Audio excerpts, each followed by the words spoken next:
오늘은 하나님의 비밀이라는 제목으로 마가복음 9장 30절에서 37절까지의 말씀을 함께 생각해 보겠습니다. 중년에 한 부부가 있었습니다. 아내의 시력이 좋지 않아 눈 수술을 했는데 수술이 잘못되어서 그만 실명하고 말았습니다. 그 후 남편은 매일 출퇴근시키며 아내의 눈이 되어 주었습니다. 그러던 어느 날 갑자기 남편이 더 이상 힘들어서 못하겠다며 혼자서 출근하라는 것입니다. 아내는 배신감을 느끼고 너무나 섭섭했지만 이를 악물고 혼자 출퇴근 연습을 했습니다. 시각장애인용 지팡이로 집을 나서 버스 정류장까지 가서 혼자 버스에 올라 회사까지 갔습니다. 집에 올 때에도 지팡이에 의지해서 오랜 시간이 걸려 집에 왔습니다.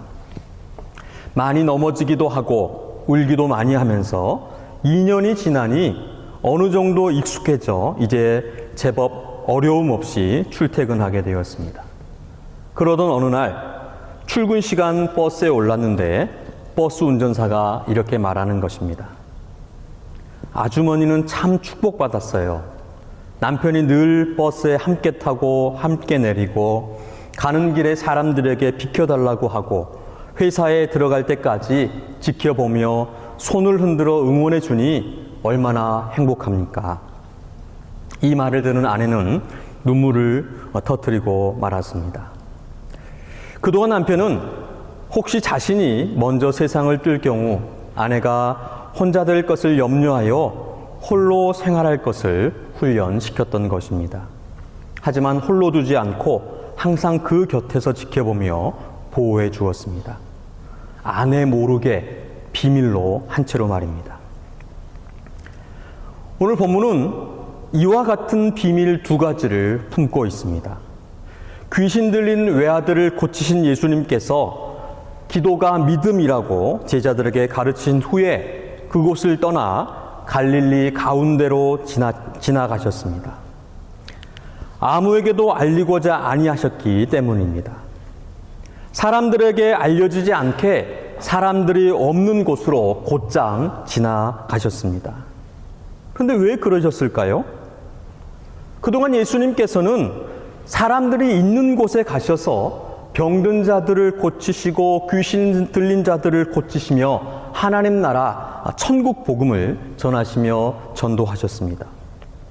그런데 오늘 본문에서 마가는 그곳을 떠나 갈릴리 가운데로 지날새 예수께서 아무에게도 알리고자 아니하시니라고 했습니다.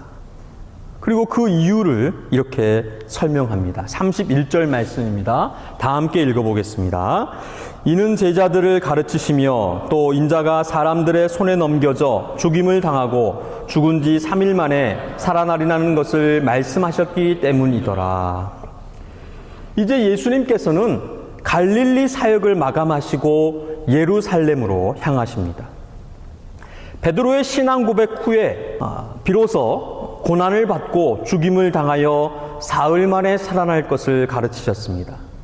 그리고 그 말씀대로 십자가에 죽으시기 위해 곧장 예루살렘으로 방향을 정하셨습니다.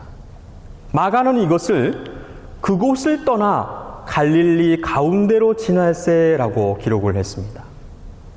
십자가로 향하시는 고난받는 하나님의 아들 예수 그리스도를 전하고 있는 것입니다. 마가는 예수님의 그 말씀 가운데에 유독 예수님의 그 함구령에 대해서 강조했습니다. 귀신들을 꾸짖으시며 말하지 말라 하신 그 예수님, 병 고침 받은 사람들에게도 말하지 말라고 하셨던 그 예수님, 제자들에게조차도 말하지 말 것을 경고하셨던 그 예수님을 마가는 유독 강조해서 기록을 했습니다. 마가는 예수님을 비밀이라고 하는 것입니다. 이 예수님이 비밀이다. 예수님의 이 비밀의 표현은 바울에게서 비롯되어집니다. 바울은 자신의 그 서신서에서 비밀이라는 단어를 자주 사용했습니다. 특히 골로새서에서 그 비밀이라는 단어가 자주 나타납니다. 예수님을 하나님의 비밀이라 이렇게 기록을 했습니다. 골로새서 1장 26절로 27절에 이 비밀은 만세와 만대로부터 감추어졌던 것인데 이제는 그의 성도들에게 나타났고 하나님이 그들로 하여금 이 비밀의 영광이 이방인 가운데 얼마나 풍성한지를 알게 하려 하심이라. 이 비밀은 너희 안에 계신 그리스도시니 곧 영광의 소망이니라. 또한 2장 2절 말씀에 이는 그들로 마음의 위안을 받고 사랑 안에서 연합하여 확실한 이해의 모든 풍성함과 하나님의 비밀인 그리스도를 깨닫게 하려 함이니. 바울은 이 비밀이라는 단어를 감추인 것 그리고 신비한 것이라는 의미로 사용을 했습니다. 예수님은 하나님의 비밀, 하나님께서 감추신 신비한 영광의 소망이라는 것입니다. 바울은 이 골로새서를 로마 감옥에서 썼습니다. 그래서 골로새서를 옥중서신이다 이렇게 지칭합니다. 이 로마 감옥에 있었을 때에 마가가 함께 있었습니다. 마가는 전에도 바울과 또한 삼촌 바나바와 함께 1차 전도 여행을 함께 했습니다. 그리고 골로새서 마지막 결말인 골로새서 4장 10절에 보면 나와 함께 갇힌 아리스다고와 바나바의 생질 조카 마가와 이 마가에 대하여 너희가 명을 받았음에 그가 이르거든 영접하라 라고 기록을 했습니다. 마가복음 저작에 베드로뿐만 아니라 바울의 영향이 있었던 것이 분명합니다. 마가복음은 골로새서가 기록된 후에 기록되어졌습니다. 마가는 이 바울의 하나님의 비밀 예수 그리스도를 전하고자 했던 것입니다. 그래서 유독 예수님의 그 함구령을 자주 기록했습니다. 그리고 마가는 이 비밀을, 하나님의 비밀인 이 비밀을 비밀이신 예수님께서 제자들에게 가르치시기 위해서 아무에게도 알리고자 아니하셨다라고 기록합니다. 하나님의 비밀이신 예수님께서 품으신 비밀, 그 비밀이 바로 사람들의 손에 넘겨져 죽임을 당하고 죽은 지 3일 만에 살아나리라는 것이었습니다. 이것을 세상에는 알리지 않고 제자들에게 가르치시기 위함이었다. 그런데 왜 제자들에게만 가르치셨을까요? 예수님께서 죽으시고 부활하시고 승천하셨을 때에 세상에 증거하라고 제자들에게 가르치셨습니다. 땅끝까지 이르러 증인이 되라고 제자들에게 가르치셨습니다. 예수님께서 더 이상 이 땅에 안 계실 때에 홀로 스스로 복음을 전하고 교회와 하나님 나라를 세우라는 것이었습니다. 바울은 이것을 고린도전서 4장 1절에 이렇게 기록했습니다. 사람이 마땅히 우리를 그리스도의 일꾼이요 하나님의 비밀을 맡은 자로 여길지어다. 하나님의 비밀을 맡은 자, 마가는 이 사실을 로마 성도들에게 그리고 모든 교회들에게 그리고 지금 우리에게 전하고자 하는 것입니다. 여러분, 우리는 하나님의 비밀을 맡은 자들입니다. 그리고 그 비밀을 가르치시기 위해서 우리를 교회로 부르셨습니다. 우리는 이 비밀을 분명하게 알아야 하고 깊이 간직하여 세상에 전해야 합니다. 나랑 닮은 친구에게 주고 싶은 책이라는 책에 이런 구절이 기록되어 있습니다. 당신에게 털어놓은 친구의 비밀은 비단 당신만의 것이 아닙니다. 그것은 친구의 소중한 보물이고 나아가 당신에게 보여준 믿음의 증거물입니다. 그리고 둘의 관계를 이어주는 다리가 되어줍니다. 비밀은 이런 것입니다. 하나님께서 우리에게 하나님의 비밀 예수 그리스도를 털어놓으신 것은 우리를 믿기 때문입니다. 그 비밀은 하나님과 우리의 관계를 이어주는 다리가 되는 것입니다. 그리고 그 비밀이신 예수님께서 이제 그 비밀을 세상에 전하라고 하시는 것입니다. 하나님의 비밀 예수 그리스도를 세상에 전하시는 여러분 되시기를 간절히 소원합니다. 우리는 하나님의 비밀을 맡은 성도와 교회입니다. 이렇게 간절한 바울과 마가의 바람이 제자들에게 있었더라면 얼마나 좋았을까요?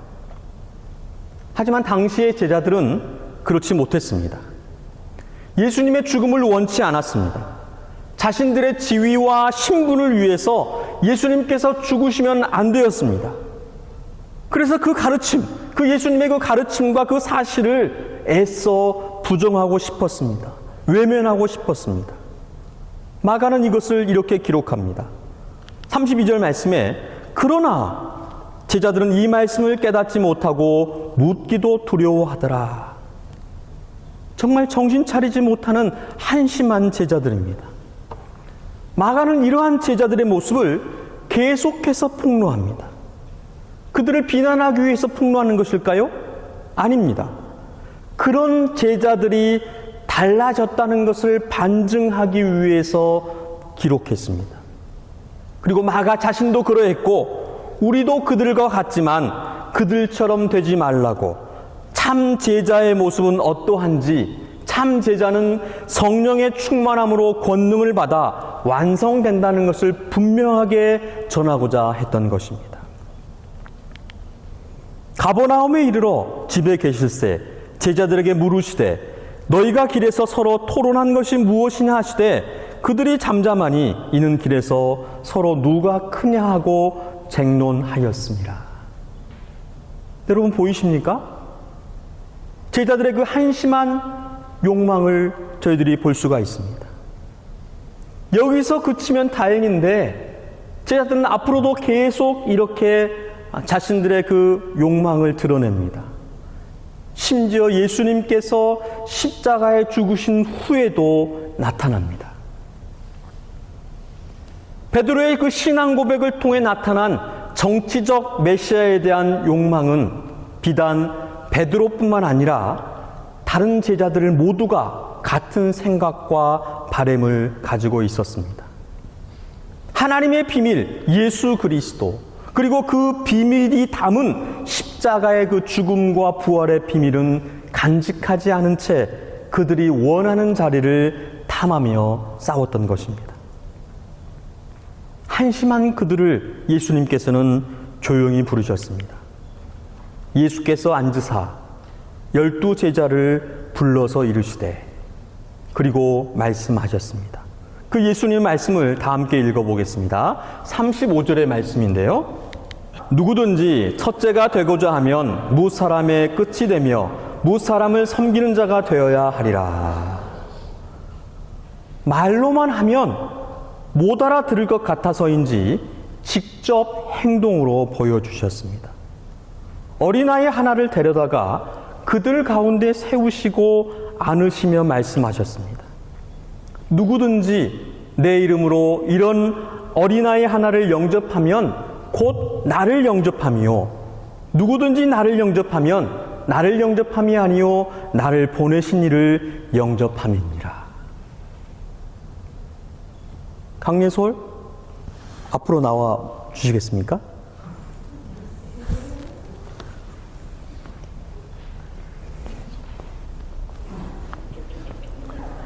약속이 안 된 거예요. 한 어린아이를 무리 가운데 세우시고 안으셨습니다.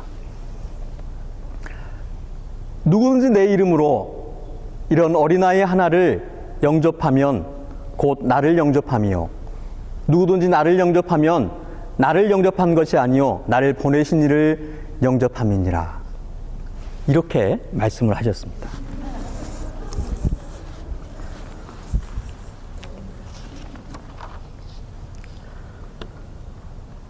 제자들이 서로 내가 더 크다며 누가 더 큰지 싸웠습니다. 이런 제자들을 향해 예수님께서 하나님 나라 천국의 비밀을 알려주셨습니다. 오늘 본문이 품은 두 번째 비밀이 바로 이것입니다. 누구든지 첫째가 되고자 하면 뭇 사람의 끝이 되며 뭇 사람을 섬기는 자가 되어야 하리라. 마태는 이것을 이렇게 기록했습니다. 그때의 제자들이 예수께 나와 이르되 천국에서는 누가 크니이까? 예수께서 한 어린아이를 불러 그들 가운데 세우시고 이르시되 진실로 너희에게 이르노니 너희가 돌이켜 어린아이들과 같이 되지 아니하면 결단코 천국에 들어가지 못하리라. 그러므로 누구든지 이 어린아이와 같이 자기를 낮추는 사람이 천국에서 큰 자니라. 누가는 또 이렇게 기록했습니다. 제자 중에서 누가 크냐 하는 변론이 일어나니 예수께서 그 마음에 변론하는 것을 아시고 어린아이 하나를 데려다가 자기 곁에 세우시고 그들에게 이르시되 누구든지 내 이름으로 이런 어린아이를 영접하면 곧 나를 영접함이요 또 누구든지 나를 영접하면 곧 나를 보내신 이를 영접함이라. 너희 모든 사람 중에 가장 작은 그가 큰 자니라. 천국 하나님 나라에서는 큰 자, 으뜸, 최고인 자가 누구인가? 바로 가장 작은 자, 어린 아이와 같이 자기를 낮추는 자라고 말씀하시는 것입니다.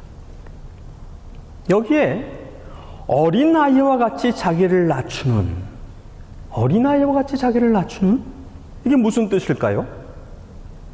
어린 아이가 겸손하다는 뜻일까요?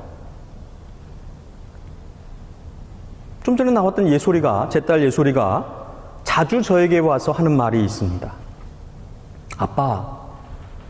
아빠는 정말 좋겠다. 왜? 나같이 예쁘고 똑똑한 딸이 있어서. 그럼 얼마나 좋은지 몰라. I'm so proud of you.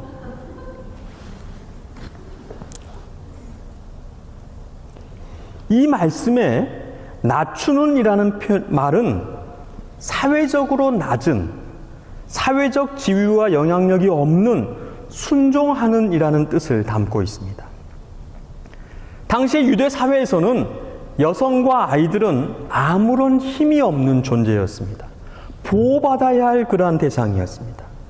자신의 생각이나 뜻을 주장할 수 없는 무조건 순종해야 하는 사람들이었습니다.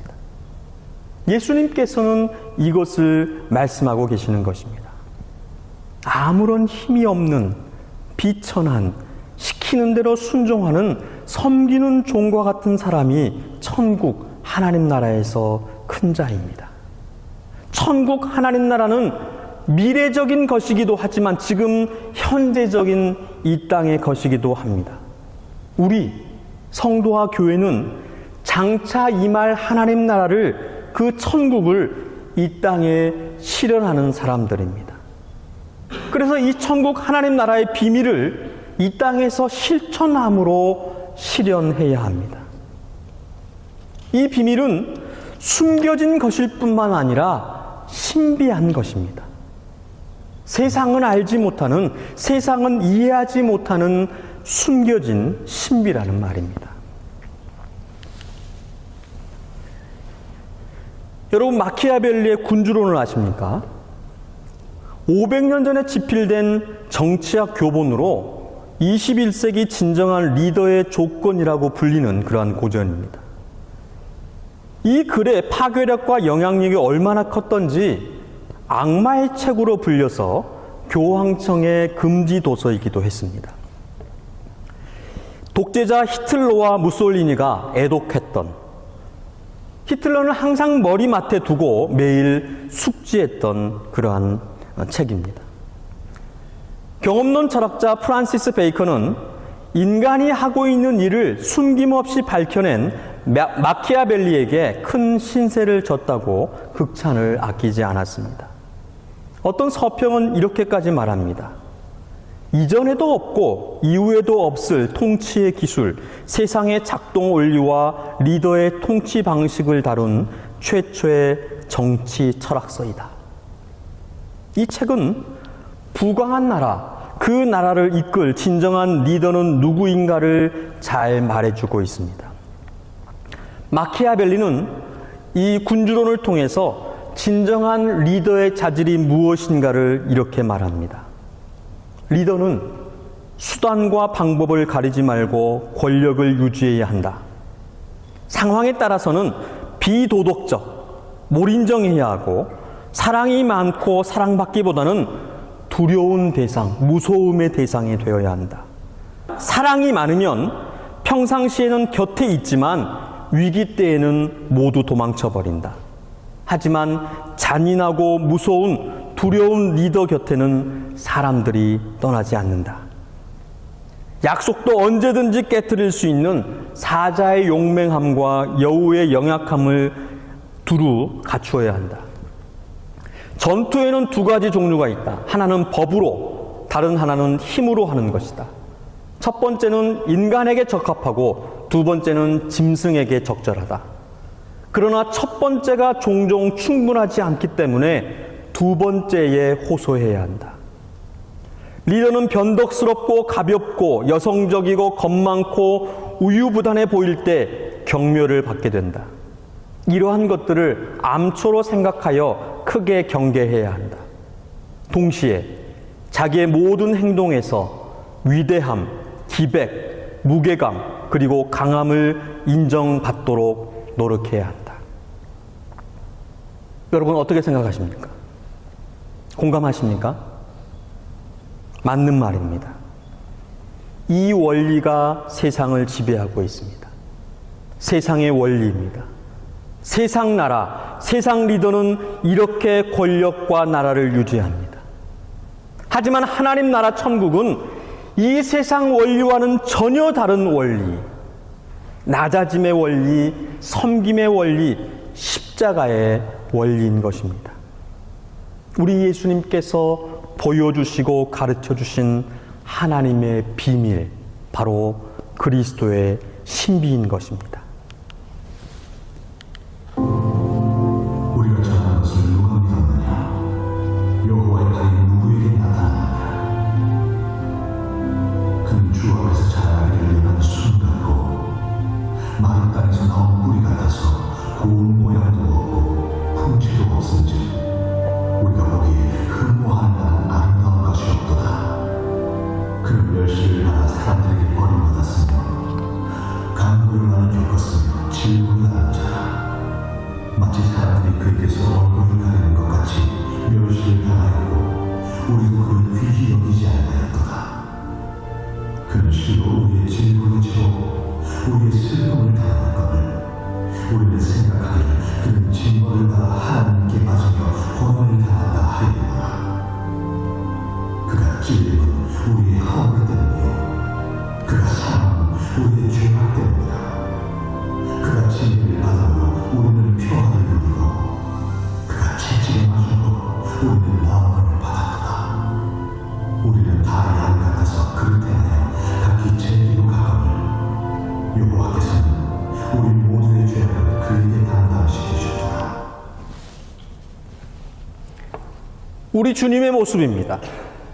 하나님의 아들이신 하나님이신 예수님께서 오히려 자기를 비워 종의 형체를 가지사 사람들과 같이 되셨습니다. 천지 만물, 우주 만물을 창조하신 그 우주 만물 속에서 무한하심과 자유하심으로 계신 신께서 유한한 인간의 몸을 입고 이 땅에 오셨습니다. 우리 인간을 구원하기 위해서, 섬기기 위해서, 대신 죽기 위해서 오셨습니다.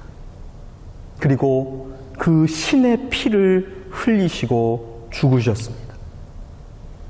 이것이 바로 하나님의 비밀입니다. 이것이 바로 복음입니다.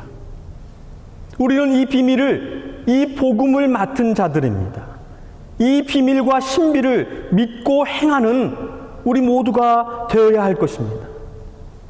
나보다 남을 더 나았게 여기고 서로 섬기는 우리가 되시기를 간절히 부탁드립니다. 저는 여러분 앞에, 교회 앞에, 세상 앞에 섬기는 목사가 되겠습니다. 우리 교회는 익명에 알려지지 않은 성도로 세상의 소금과 빛으로 세상을 섬기는 교회입니다. 이것이 바로 우리 교회의 사명, 그리고 하나님께서 우리 안에 두신 소원입니다. 우리 교회가, 우리 모두가 천국에서 큰 자가 되었으면 좋겠습니다. 하나님께서 인정하시는 첫째 되는 최고의 성도와 교회가 되었으면 좋겠습니다. 이런 교회와 성도가 되시기를 주님의 이름으로 축원드립니다.